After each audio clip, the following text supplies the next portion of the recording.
Okay, so I am going to be talking about the local group mass and about what happens when you actually include the motion of the LMC in your calculations of local group masses. Um, this is a little bit of a departure from what we've been talking about so far in this summer program because we've typically been talking about dynamics that are internal to galaxies.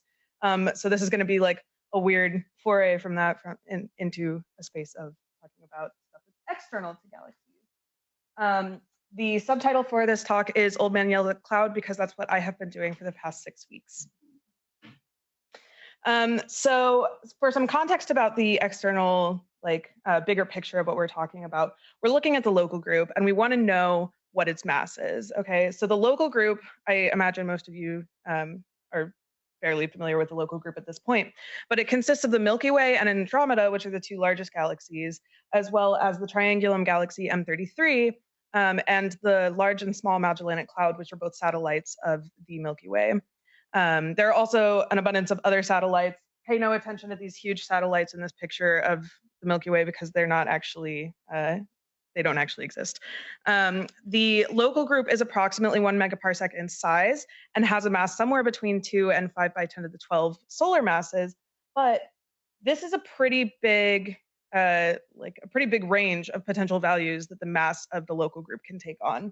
And this is important because the mass of the local group sets a lot of different features of the local group, such as the dynamics that occur within the local group between all of the different galaxies, as well as things like how many large and small galaxies you would expect to see within the local group. So in order to understand our local group and put our local group into context with other galaxy groups in the universe, we really have to get a better handle on the mass of the local group. So that's why we're interested in this question. Different ways of estimating the mass of the local group have kind of taken two different approaches. Some of the approaches start off by trying to measure the mass of the Milky Way and measure the mass of Andromeda independently using their satellites, for example. And then using those measurements and kind of just adding them together and saying the local group is approximately yay big. The other way that this has been approached is by going straight at the local group mass and kind of avoiding thinking about the component masses of your local group. And so this is the direction that we're going to take. And the way that this has been done in the past is by looking at the dynamics of the Milky Way and of M31 individually and using their dynamics to tell us something about to infer their orbit and then to use that orbit to tell us something about the mass of the local group. So this is called the timing argument. This goes back to 1960s or something. And what we're going to be doing is we're going to be constructing a model of the orbit of the Milky Way and Andromeda. And this relies on us making a few assumptions to really simplify the problem that we're after. So we're first going to assume that the Milky Way and Andromeda were very, very close together shortly after the Big Bang. So they start off being formed very, very early in the universe, and then they kind of explode outward. But then because they're part of the local group and they're bound, they're going to go through an apocentric passage and then come back towards each other. And they're currently on an almost radial orbit, so they're falling towards each other once again.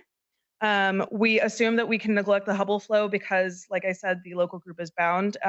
Andromeda and the Milky Way are bound to each other, and so we don't have to consider the expansion of the universe, which is great. But what's nice is that, so they're close enough that they're bound, but they're also far enough that we can consider their mass distributions as point-like. And so we don't have to actually worry about what the underlying structure of the dark matter looks like in each of the galaxies. We're assuming they have not yet completed a full orbit. They would look really messed up if they had done that by now. And we're also assuming that the orbital period of the Milky Way and M31 is less than 2 times the age of the universe. So these are our primary assumptions that we're going to be using to construct our model of their dynamics. And the model that we're using fixes the Milky Way at the focus of an ellipse that the M31 is going to be traveling on. So this is a Keplerian orbit where all of the dynamics of M31 are going to be determined explicitly by these 4 parameters that I'm going to be calling the Keplerian parameters or our model parameters. So these are the total mass of the local group, the semi-major axis of the orbit, the eccentricity, which is a measure of how circular or elliptical our orbit is, and then the eccentric anomaly. So for those of you who have thought of Keplerian orbits before, you might be more familiar with something called the true anomaly, which is a measure of the angle between a line from the focus, so in this case the Milky Way, and the pericenter, and the line between the Milky Way and in this case M31. So the eccentric anomaly is just some random arbitrary, not arbitrary I guess, but you guys need to know the actual functional form of what the eccentric anomaly is, but just know that it's some measure accounting for the phase at which we are in the orbit of this simple Keplerian orbit. So the nice thing about this Keplerian orbit is that we can write down analytical equations that give us parameters that we're interested in knowing, like the distance to Andromeda from the Milky Way, the time since the orbit first started, so this is at pericenter at the Big Bang, the radial velocity that Andromeda is moving towards the Milky Way with, as well as the tangential velocity. And what's really wonderful is that these are all observables. So what's great is that we want to connect our model to actual observables. And in order to do that, we can use this Keplerian orbit to really simply calculate what the distance to Andromeda is, and then use our observables to really test how our model is working. So the whole point of this project is to construct this model so that we can put constraints on the mass of the Milky Way, right? Or of the local group, sorry. And I already said that one of the assumptions that we're using is that these galaxies are separated enough that we can assume that they're point masses. And a kind of hidden assumption in there is that the disk, like the luminous material that we're actually making these measurements of, and also where we are in the disk of the Milky Way, tracks with the center of mass of each of the individual halos of each of these galaxies. But there's a slight, I guess, complication here already, in that we're not actually at the center of the Milky Way disk. We're like offset by about 8 kiloparsecs, which means that we actually need to account for the offset of the solar system from the center of the Milky Way disk when we're moving from our model parameters to the observables in the Milky Way disk frame and then into the sun's frame. And so this this step right here, this first arrow, is what those equations on the Kepler slide are actually giving us, because we're assuming that the disk is in the very center of this halo, and then we can move to the sun's frame from there. Okay, but there's a problem. And the problem is that the Milky Way disk is not necessarily centered and moving with the halo of the Milky Way. So the LMC is very massive. It's recently had a close paracentric passage with the Milky Way. And this means that, and has been predicted since 2015, that the Milky Way disk should actually move. And for the purpose of this talk, I'm talking about the disk as moving relative to a static halo. So pretend the halo is like just a ball and the disk is moving within the ball. And this was actually shown, oh, right, okay, so this is called reflex motion. And so when we're talking about the movement of the disk, we call it reflex motion, and then this disk is moving with some travel velocity. So this is what the verbiage is within this field. Nico Garavito Camargo, who is one of my collaborators that I should have mentioned on the first slide before I moved on, has a great simulation of the Milky Way with an LMC passage, and actually was able to find that when he looked at the stellar halo of the Milky Way, there was a velocity dipole in the radial component of the velocities of these stars. So there was supposed to be a talk right before mine talking about like a little bit more about this like velocity dipole and what it means for the Milky Way disk to actually be moving. Alex Riley, I imagine, is here also with us in spirit and not currently physically here. And so what this essentially can be interpreted as is the disk of the Milky Way shifting in the direction right here, because this is where all of the stars have a negative radial component of motion towards the disk. What's equally cool about this is that there was actually observational evidence of this motion of the Milky Way disk that was found recently in this 2021 paper by Mike Peterson and Jorge Peñarrubia, who are also my collaborators. So they found evidence for the reflex motion of the disk. So this is a plot where you can see the disk of the Milky Way in the background there. This white dashed line is the orbit of the LMC and SMC. And then these contours right here represent the direction of the velocity dipole in this projection. And so using different stellar tracers in the outer halo, you can look and try to find evidence of a velocity dipole. They did so with a few different types of tracers, but the important thing to get out of this is that the Milky Way disk is actually moving in some direction with respect to the space around it. And pay attention to this corner of the plot. Andromeda is right there, which means that the velocity dipole of the Milky Way disk, or the Milky Way disk, is actually moving kind of in the direction of Andromeda. There's going to be a velocity component of the disk that's moving towards M31. So what this means for our model is that not only do we have to account for the fact that we're offset from the disk of the center of the disk of the Milky Way, but we also have to account for the pulling of the disk from the center of the halo by the LMC's dynamical influence. And so there are going to be some velocity components here that aren't accounted for yet in our model. And so instead of being able to just assume that when we go from the Keplerian parameters to our model, we can just enter the disk frame, we actually have to take a roundabout step and instead recognize that the model parameters then give us what the observables would be from the center of mass of the Milky Way halo, and then move from the center of mass of the Milky Way halo to the disk, then from the disk center to the sun's position. So our model is going to start here. We are going to travel through those arrows and try to figure out what the mass of the Milky Way is using Bayesian inference. So we constructed a likelihood for some observed data sets. The data sets here are only going to include distances, proper motions, radial velocities, and the age of the universe. And this likelihood is for each of these observed data sets given our model parameters. So the model parameters that we're using here are all of the 4 Keplerian parameters that I've already talked about. So the mass, the semi-major axis, the eccentricity, and the eccentric anomaly.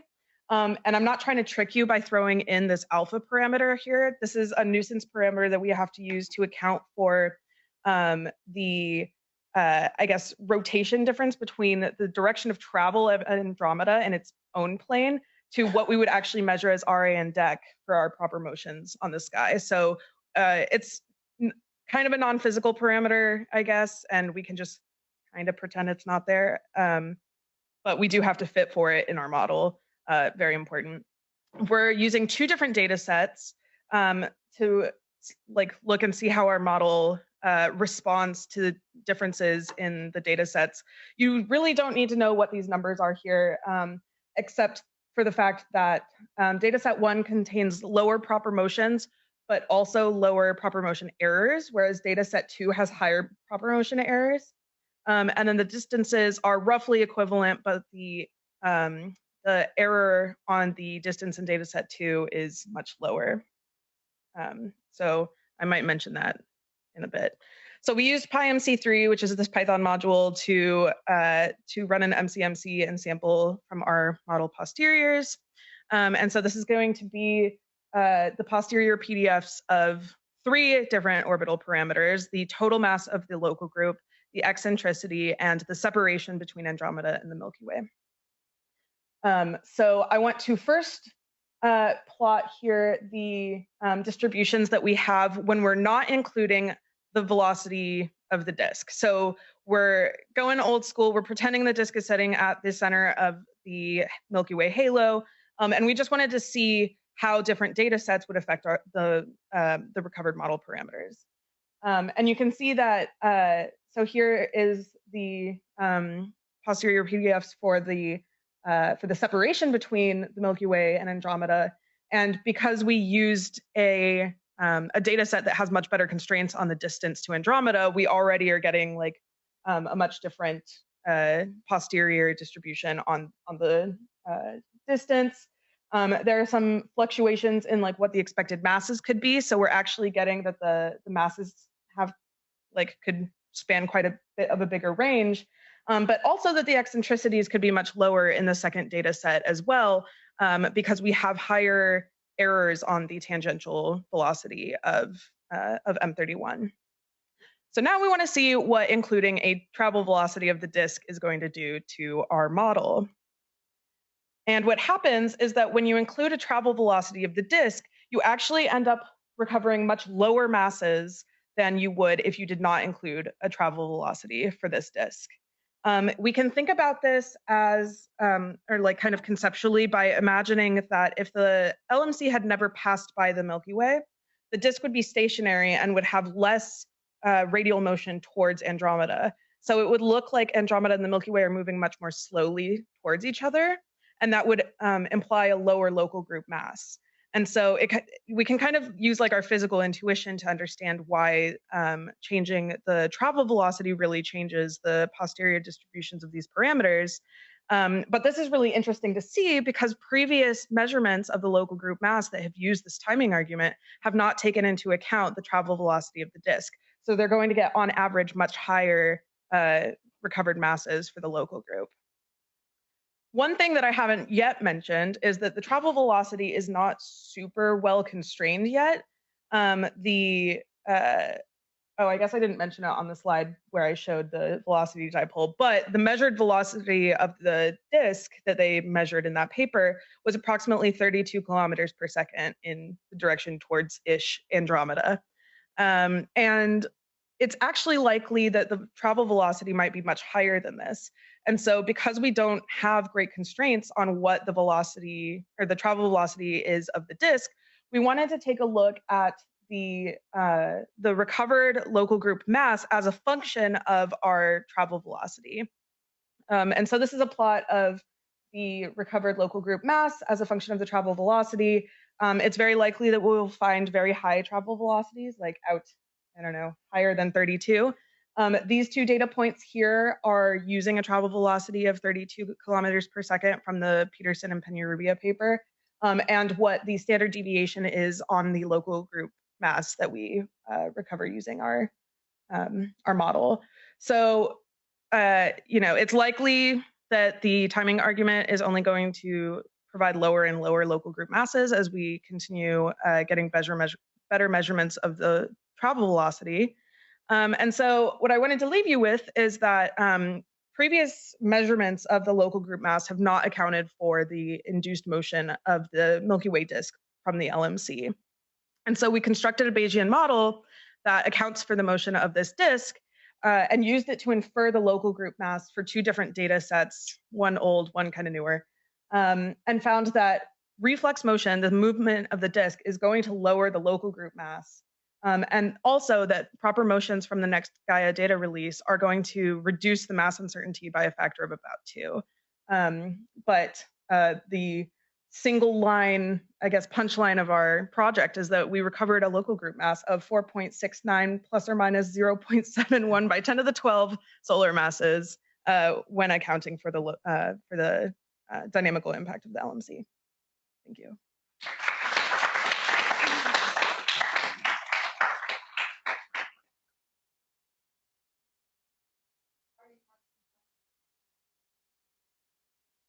Thanks for the really interesting talk.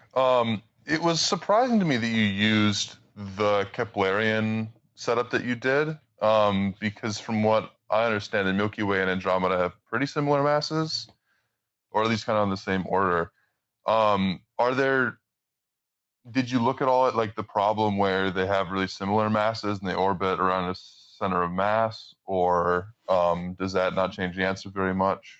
So these equations are actually are given by a reduced Keplerian model. Okay. So if you go into like this reduced mass frame where you're accounting for the like what the actual like ratio of the masses are and whatnot, then you can construct an orbit such that the radius of the orbit, or the semi-major axis of the orbit, is the distance between the two objects and other parameters like that. And so I kind of oversimplified by saying like we stuck the Milky Way at the center of the focus that that Andromeda is traveling on, just for like the sake of ease of what we're actually looking at in our model.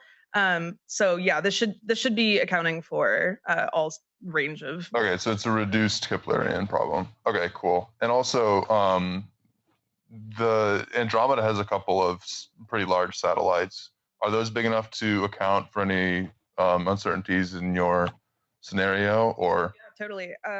I think that personally, I don't know what Adrian has to say about this, but I think that one of the main reasons why I wouldn't yet want to consider M33, for example, is because we don't have super great modeling of what would happen to the disk of Andromeda with the passage of M33. And there are so many like uncertainties about what the orbit of M33 looks like that I think it would be a little bit so far unfair to just like estimate what direction or like how fast the disk would be moving with respect to its halo. But I could see us doing something a little bit more complex in the future with that. Great, thanks. Hi, really nice talk. Did you by any chance compute the updated prediction now for when the Milky Way and Andromeda would collide? We did not, and that's something that I'm actually kind of really interested in, because the reason why Sarah's question is interesting is because all of the measurements that we've taken of like how fast the Milky Way and Andromeda are moving towards each other are all with respect to the disk, but the halos are really going to be what drive the actual interaction between the two galaxies, because they're much more massive. And so if the halo is not actually moving with the disk of the Milky Way, then you could expect that the dynamics that we're going to see in the future when they start merging are going to be pretty different. And in fact, if the halo is not actually moving quite as quickly towards Andromeda, we might have some more time to spare before we all end up merging with Andromeda. So I know.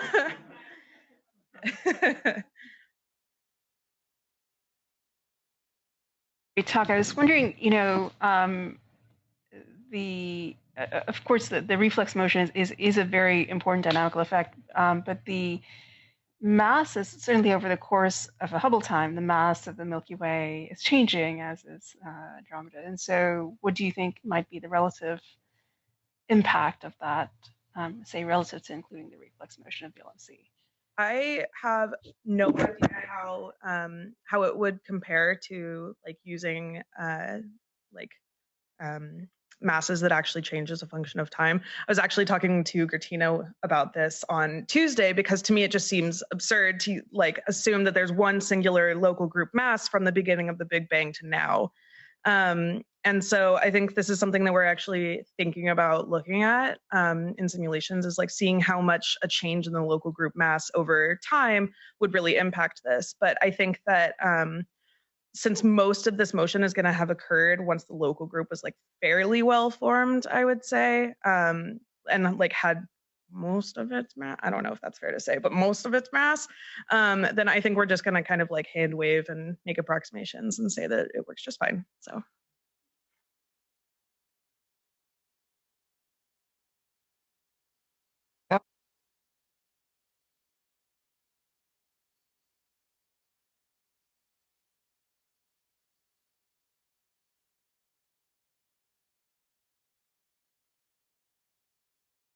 So there have been studies that have looked at using the timing argument in simulations, but we've been talking with our collaborators who actually have simulations of like a lot of the local group dynamics, like the LMC passing by the Milky Way, to see how this actually would influence things like the total mass.